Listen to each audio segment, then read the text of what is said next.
Je voudrais vous remercier de vous être déplacé pour pouvoir obtenir cette interview.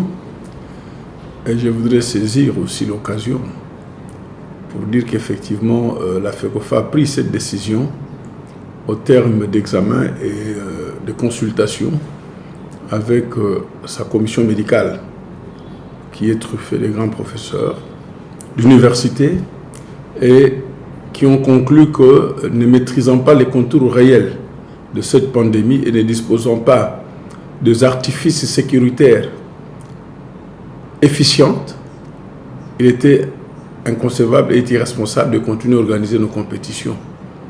Et c'est pour cela que nous avions été amenés à prendre cette décision, qui d'ailleurs a été confirmée par après par les autorités politico et administratives de ce pays. Je crois que si l'adhésion était prise, c'est pour le besoin d'intérêt de santé publique. Et dans ce cas-là, comme ce sont des paramètres qui ne dépendent pas uniquement de la FECOFA, mais qui dépendent de l'environnement national, nous avons dans un premier temps limité la période de suspension à 1 mois, mais nous continuons à suivre de près l'évolution. Nous sommes en concertation avec les services épidémiologiques du ministère de la Santé, et le docteur Mbungu est en train de suivre tout cela de près. Et je crois que l'évolution telle qu'elle s'observe aujourd'hui ne nous rassure pas si le mois sera suffisant. Nous attendons voir. Et si d'ici là, il y a des lueurs d'espoir, à ce moment-là, nous pourrons aisément voir comment lever la sanction. Enfin, lever la décision, mais dans un premier temps, il n'est pas question de pouvoir la lever, puisque cela se constitue dans un contexte national. Le chef d'État a parlé d'1 mois, et nous attendons tous voir si d'ici 1 mois, nous aurons des signaux positifs. S'il n'y en a pas, il n'y aura pas de raison de reprendre. Mais quelles sont les conséquences que cela pourrait engendrer sur le plan national qu'international? Mais d'abord, sur le plan international, vous savez que la FIFA a été la première à prendre cette décision, à suspendre les activités footballistiques à travers le monde. Les différentes confédérations l'ont suivi. La CAF a pris la même décision. Ça signifie qu'en d'autres termes, il n'y aura pas de conséquences fortement avec une implication internationale, d'autant plus que c'est tout un glissement, c'est tout un calendrier universel, et tout dépendra bien sûr de ce qui sera fait comme étude pour voir à quel moment on va lancer les différentes compétitions. Sur le plan national, c'est vrai que nous ne pouvons pas regretter d'avoir pris cette décision, d'autant plus que les conséquences, ce sont lesquelles? Les conséquences, c'est qu'on a préservé plus de vies que de pouvoir procéder au traitement, alors que nous n'avons pas suffisamment de moyens pour ça. C'est pour ça que nous disons que même sur le plan national, les conséquences ne seront pas assez graves, étant donné que sur le plan international, certaines dispositions ont été prises aussi. Donc il n'y aura pas d'une incidence par rapport à nos prestations, par rapport aux compétitions nationales et même internationales. Alors, en tant que président de la FECOFA et leader d'opinion, quel est le message que vous allez adresser aux sportifs en particulier et aux Congolais en général comme recommandation pour lutter contre la propagation ou la pandémie du coronavirus? Je pense que le message est clair. Il va au-delà des sportifs, parce que cette pandémie ne touche pas seulement les sportifs, ça touche tout le monde. Et en fonction de cela, je pense que nous, FECOFA, son comité exécutif, nous respectons scrupuleusement les étapes, les points saillants soulevés par l'Organisation mondiale de la santé, notamment laver les mains, avoir des masques, porter des gants, éviter de parler à moins d'1 mètre d'une personne, c'est-à-dire, troisièmement, il y a l'isolement, le confinement, laver les mains régulièrement, tout ça là. Donc, c'est ce qu'il faudrait faire. Parce qu'en fait, même si ce n'est pas ça réellement qui va empêcher la propagation, au moins, ces attitudes vont limiter la propagation. Et il vaut mieux limiter que de se laisser aller avec un fatalisme qui risque d'être gravissime et avoir des conséquences énormes pour nos populations. Déjà, comme vous le savez, Nous avons des populations qui souffrent. N'ayons pas peur de mots. La situation économique, sociale est catastrophique. Même sanitaire, n'en parlons même pas parce que il m'a été dit par un ami médecin qui est en France qu'au jour d'aujourd'hui, la France dispose d'un minimum de 5000 lits de réanimation, dotés de tout le matériel respiratoire. Ça, c'est l'existant. Mais avec la possibilité d'aller jusqu'à 17 000, donc d'apporter 12 000 supplémentaires. Chez nous, j'ai posé la question à un ami médecin. Je ne pense pas que nous ayons plus de 3 lits. Alors allez-y comprendre si, avec ce dispositif sanitaire, que nous soyons à mesure de pouvoir faire face. Donc il faudrait plus de mesures préventives que curatives. Et là aussi, je pense que le moment est arrivé. Le moment est arrivé pour que les gouvernants respectent la population. Il faut que la population soit respectée. C'est le minimum. On ne demande pas plus aux gouvernants, mais on demande le respect de la population. Ça signifie quoi? Mettre à sa disposition le minimum de conditions sanitaires pour pouvoir lui permettre de faire face à tout ce qui arrive. Le coronavirus, aujourd'hui, on n'en parle pas, c'est ce qui est révélé. Mais il y a pire qui tue, il y a d'autres pandémies qui tuent dans ce pays régulièrement, dont on ne parle pas assez. Il est grand temps. Il est grand temps. Puisqu'aujourd'hui, qui va les faire soigner en Europe? Personne. Chacun s'occupe de ses ouailles. Donc il est grand temps qu'on puisse investir dans le pays. Quand je vois tous ces bâtiments, ces immeubles qui poussent comme des champignons dans ce pays, il est grand temps que cet argent soit aussi transformé en investissement sanitaire. Construire les hôpitaux, doter les hôpitaux de matériel approprié pour faire face à ce genre de situation. Je crois que c'est la meilleure des choses. Et que personne ne va s'en prendre à un gouvernant qui lui aura à construire un grand hôpital et doté du matériel de pointe pour permettre à la population de faire face. Donc je pense que ce sont des défis qui font que, au sortir de ce genre de pandémie, les attitudes doivent changer. Même pas au sortir, même à partir de maintenant. Nos attitudes doivent changer. Nous devons intégrer certaines attitudes pour permettre à ce qu'on évite par le passé, par le futur, ce genre de pandémie. Quand je vois aujourd'hui, maintenant qu'il y a confinement, il m'arrive maintenant de circuler la journée en voiture, mais c'est catastrophique. Rien que l'état de la ville, aujourd'hui, est un milieu propice de propagation de ce genre de maladies. Donc, c'est pour ça que je dis qu'il est grand temps que le gouvernement respecte la population, que les gouvernants respectent ce pays et que tout soit mis en œuvre pour permettre à ce que la population puisse faire face à ce genre de pandémie. Voilà, président de la FECOFA, quelles statistiques faites-vous par rapport aux joueurs congolais évoluant ici au pays et à l'étranger par rapport à cette pandémie? Écoutez, les joueurs congolais sont ils sont immergés dans la population. Donc il n'y a pas de spécificité, de distinguo à faire entre les joueurs et la population. Les joueurs font partie de la population, c'est le peuple. Donc ils vivent dans les mêmes conditions que la population. Tout ce que nous demandons à nos joueurs, c'est de faire un effort pour pouvoir se préserver, d'adopter et de pratiquer les mesures préconisées par les autorités de ce pays et ne rien laisser au hasard. Parce que tant que ça ne vous atteint pas personnellement, vous croyez que c'est fait uniquement pour les autres. Mais quand ça commence à atteindre les gens dans la famille, et c'est là que vous réalisez que la situation ne concerne pas que les autres, mais que tout le monde est concerné. Et c'est pour cela qu'il faudrait une attitude responsable de la part de nos joueurs. Donc il n'y a pas de contaminés à ce stade? Non signalé à la FECOFA. À ce jour, je ne peux pas affirmer s'il y a des joueurs congolais sur le plan national et international qui sont atteints, mais je me fie à ce qui n'est pas encore reçu comme information au niveau de la FECOFA. Au niveau de la FECOFA, on n'a pas encore cette information-là. Et je prie le bon Dieu qu'effectivement, qu'il n'y en ait pas, qu'ils puissent en souffrir. Alors, peu avant la fermeture ou les arrêts de compétition, tout ça, la CAF avait menacé de fermer le stade de Martyrs par rapport aux normes qui ne répondaient pas aux normes internationales. Où en êtes-vous à ce stade? Je pense que si on peut appeler tout ce qu'il y a comme sensibilisation, nous l'avons fait. Nous les avons faites au niveau de toutes les autorités.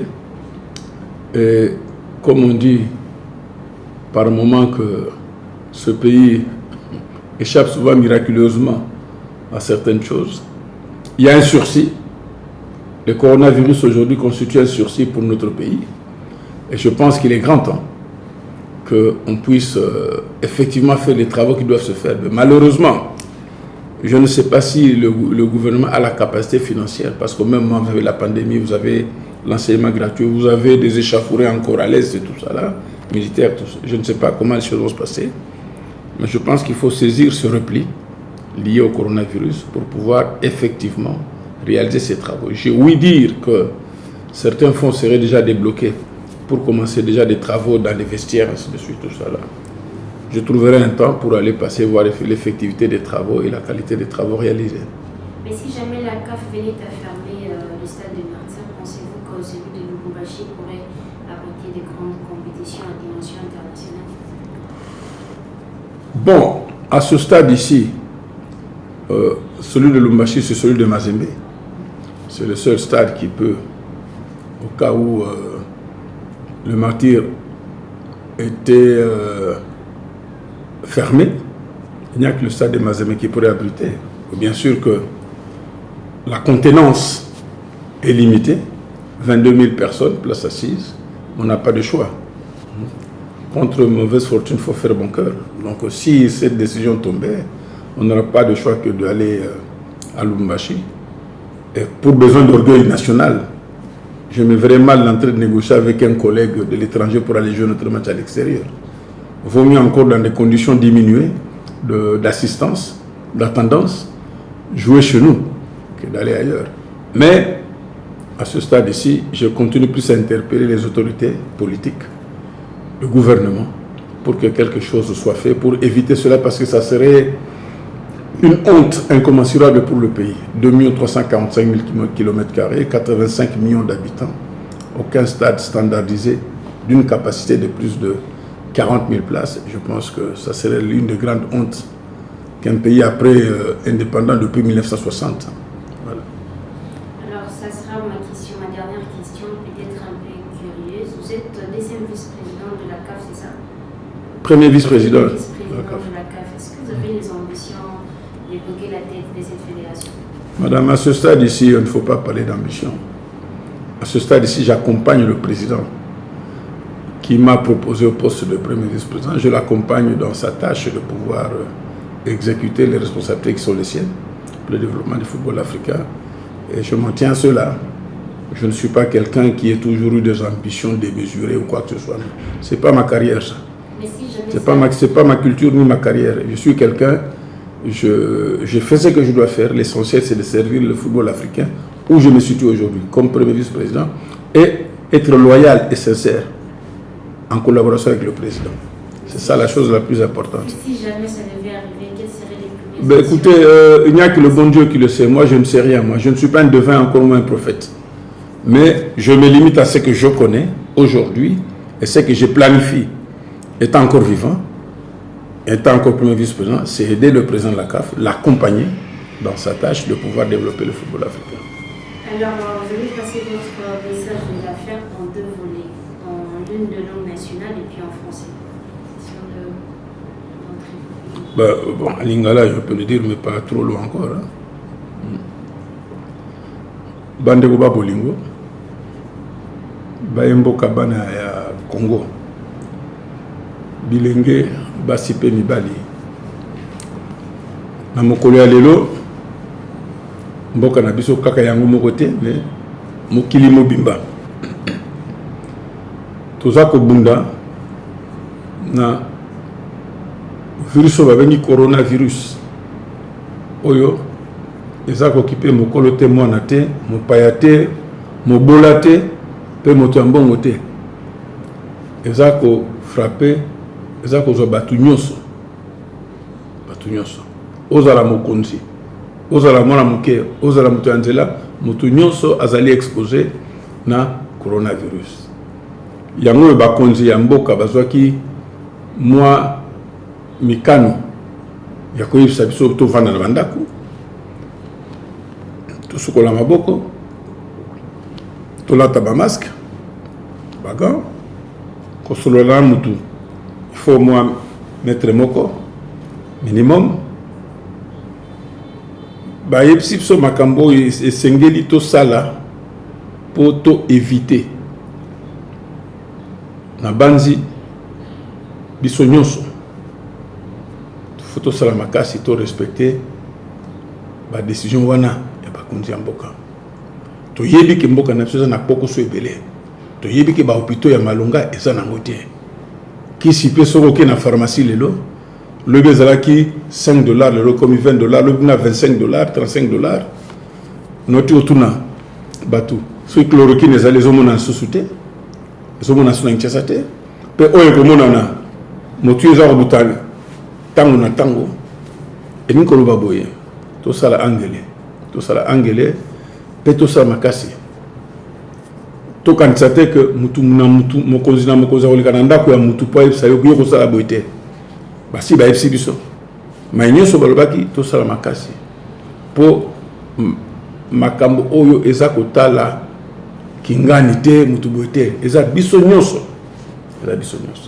ya wana to senga to sala makasi ko sambela to bosana te to zo attitude réelle pe to zana mekano que nous avons peur au sale saïso pour balobaka misal saïo moko penza ma au sale saïo ya wana to sengi na batu to sala makasi pe to sengi na bakonzi ya mboka lelo na banza bino nyonso bakonzi ya mboka boyebi ke mutu moko ta ozwa via ke na poto ba soigner on nga fike ko elinga na kokima na ke na poto rien mutu tu wana le pour ville engolo baboye to sala makasi to bongisa ba hôpitaux na biso kotonga bandako eza ya mutu no mutu mais bambongo wana toza kobimisa po totonga ba immeuble totonga ba hôpitaux totia bakisi population ACP là population a la prise en charge parce que ndenge tozali awa toza kwa polele nalandaki soki botuni bakonzi nyonso moko tazolo pesa bino nalandaki interview moko bazotuna besoin na bali ya réanimation respiratoire boni moko tazolo pesa ni chiffre ça dit que même bakonzi baza na soni akoyebisa biso besoin na boni na mboko yo eleki mitano te ce n'est pas normal yango oyo occasion oyo tobunda alobaki le peuple d'abord. C'est maintenant qu'il faut qu'on prouve le peuple d'abord. C'est-à-dire, bah, hôpitaux ezali, bobongisa. Nazota la clinique quinoise. Otozabe la clinique danoise. Nafsa, Mawa, Sony.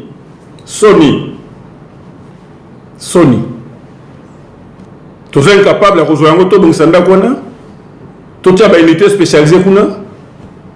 Sony. Ok, kuna wina Sony. En 1966, maman n'a pas hospitalisé à la clinique danoise. N'a pas qu'il y a l'herbe assistance danoise, les alimindele, tout ça, les médecins, les infirmières, les mindele. Mais le coup n'a Sony. Hôpital général, maman est moto le bâti. Tout le bâti. 50 de Tongamaki, plus de 100 millions et quelques de dollars dépensés. Les lots de Sani. Il y a un tout soubi. Occasion oyo bakonzi bozonga na mboka ni sape mboka nalandaki ba italien baza kolela baninga bango européen basati bango te hein Chine ndatindi hein non to mona ba cubain pe batindi ba médecin kuna Trump a le binini d'abord ba américain d'abord peuple américain oyo so to lobani to zo ozela Jacques Martin dans la Chine matériel la otinda. Il est grand temps qu'on arrête un peu les bêtises. Merci.